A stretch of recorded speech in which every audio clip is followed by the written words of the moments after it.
Hello, everyone. You're listening to The Right Side of Gaming. Today, we're going over Origins in the Power Rangers role playing game. Now, if you saw the first video, you know that Origins mechanically are similar to races in other RPGs. They give you your starting ability score modifiers, some skill bonuses, they determine your movement speed, languages, things like that. In terms of fluff, flavor, they are who you are outside of being a ranger. Now I'm going to start off with athletic just because it's the first one on the sheet, but it gives you an example of an origin. They're all going to have some small, minor benefit mechanically. This one is going to be based on just giving you some bonuses to certain skills, but they're all going to have the same thing outside of that. You're going to have your starting health. Usually it's 1, some of them go up to 2. They're going to give you essence score increase options, which means you're going to get a +1 in one of the essence scores listed, and then you get to put that point into a specific skill that is associated with that origin. So, for example, if I put a point into speed, I get to choose from acrobatics, finesse, or initiative.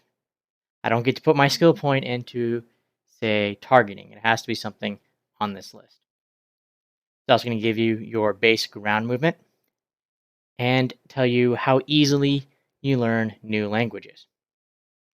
Now, in the Power Rangers RPG, languages, you're kind of assumed to know whatever makes sense. And that is going to vary from character to character. In fact, it even talks about multilingual characters in their native languages. If you are Caucasian in America, you probably speak English. If you are a mixed race, Caucasian, Hispanic, you probably know English and Spanish. And then it's supposed to be what's reasonable. So, you're going to have to work with your DM to determine just how much and how far that goes. If you are a Caucasian Hispanic that's from France and that moved to the US, maybe you know English, French, and Spanish. If you're also deaf, maybe you know American Sign Language as well. Like, you have so much that you can go on with a character to make them interesting or to make them different or to make them like you, however you might be in real life. But you're going to have to work with your DM to figure out just how many languages you start off with knowing and what they are. But beyond that, whenever you get so many points in a specific essence, you can learn another language. So, for example, the athletic origin lets you learn another language for every 3 points of social. Now, it's not always going to be 3 points. Maybe it takes 4 points, or maybe it's based off of smarts instead of social. It's going to vary by origin, but you're going to have room there to learn new languages. Now, I went through and made a handy little chart to, one, make it a little easier for me to present all the information, and two, to hopefully avoid any takedown, copyright notice type deals by not going through and giving out every single specific piece of detail. So, for example, I kind of simplified the origin benefits a little bit. I didn't list every single skill option that you have. I kind of just focused on some of the important ones, and I'll go through what all these mean here in a moment. But this should give you an idea of sort of the strengths of the origins. Now, if you are just playing kind of casually, you're one of those people that says, okay, I just want to pick what I think is most flavorful for my character. I don't worry too much about getting specific bonuses or trying to max out certain skills or anything. Then you don't have to worry about a lot of this. 'Cause I know I'm actually going to play a lot of characters like that, where maybe it's like, okay, I want to play a Nancy Drew Hardy Boys type character, detective.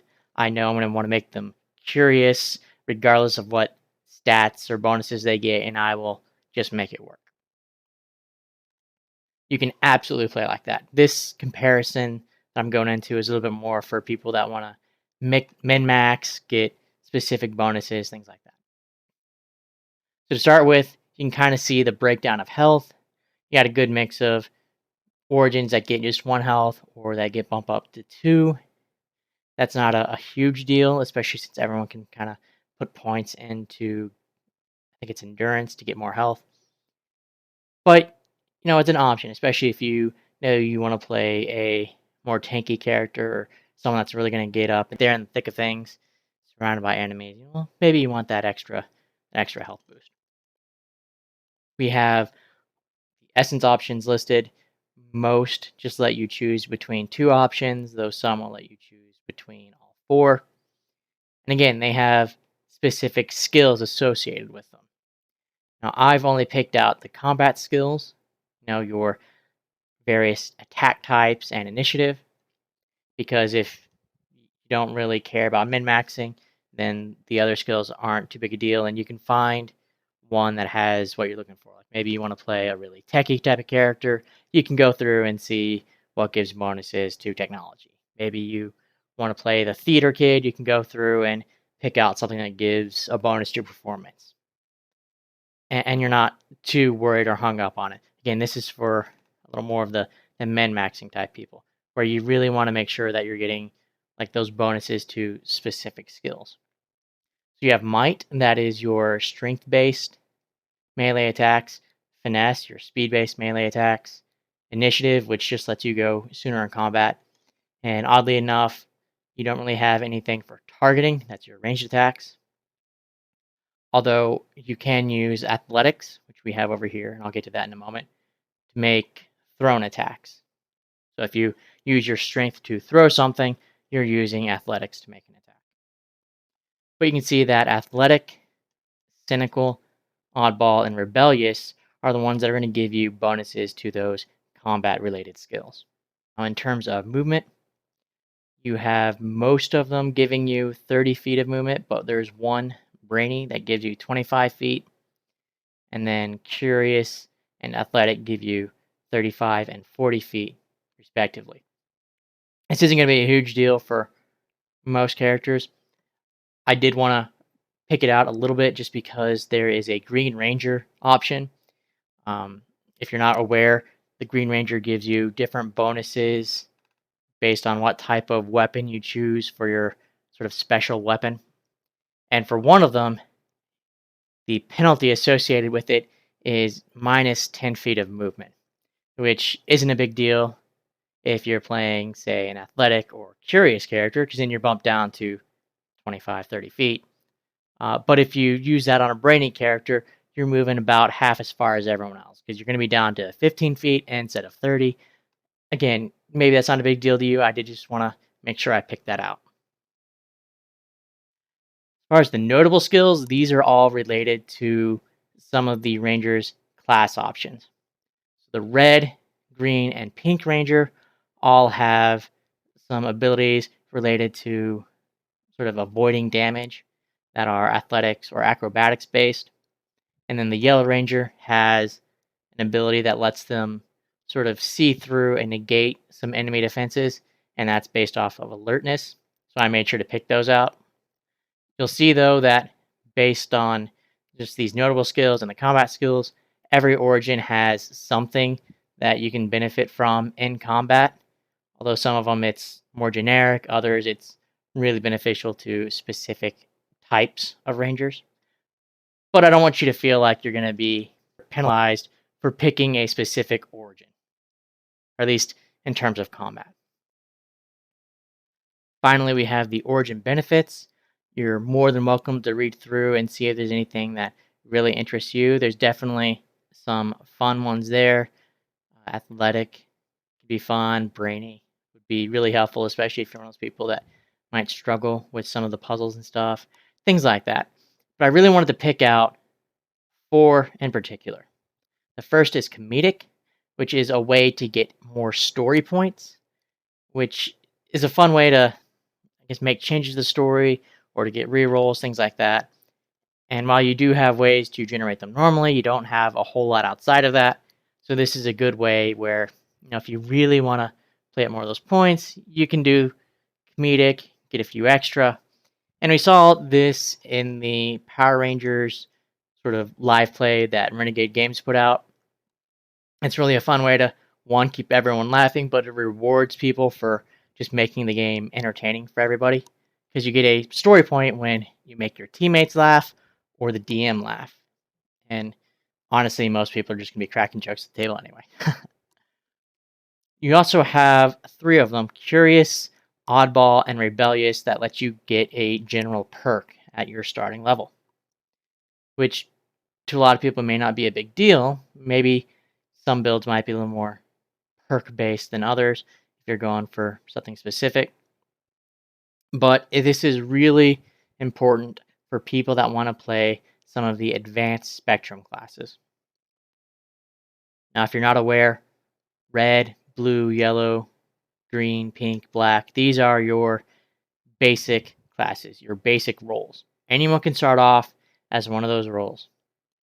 If you want to play a ranger from an advanced spectrum, like if you want to play a white ranger, you have to take a perk that lets you switch roles, that lets you switch classes, basically. Every ranger is going to get perks as they level up. But if you want to start off as a ranger of that color, you can take a general perk at level 1 if you choose one of these origins. So Curious, Oddball, and Rebellious. These are the ones that are going to let you start off as a White Ranger. We also know that we're going to get some more advanced spectrum roles in the future, most likely sometime later this year. They've already discussed the Gold Ranger, the Silver Ranger, and Shadow Rangers. And this will let you start off playing one of those Ranger roles. In fact, I think as we go along and they introduce more advanced spectrum roles, that we'll see more of the curious, the oddball, and the rebellious characters, because people just want to start off playing as those. I mean, some people might enjoy the character arc. Oh, I'm going to start off as a Blue Ranger, and then when I hit a certain level, I'll take the perk and change to a Silver Ranger. But I think a lot of other people are just going to want to go straight for it, and these are the ones that let you do that. That's all I had that I really wanted to talk about on Origins. Thank you guys so much for listening.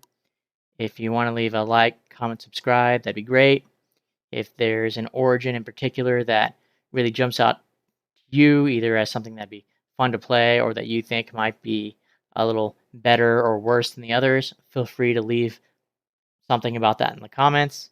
I would love to hear from you, get some other opinions on these. And if you don't want to do any of that, that's okay too. I understand.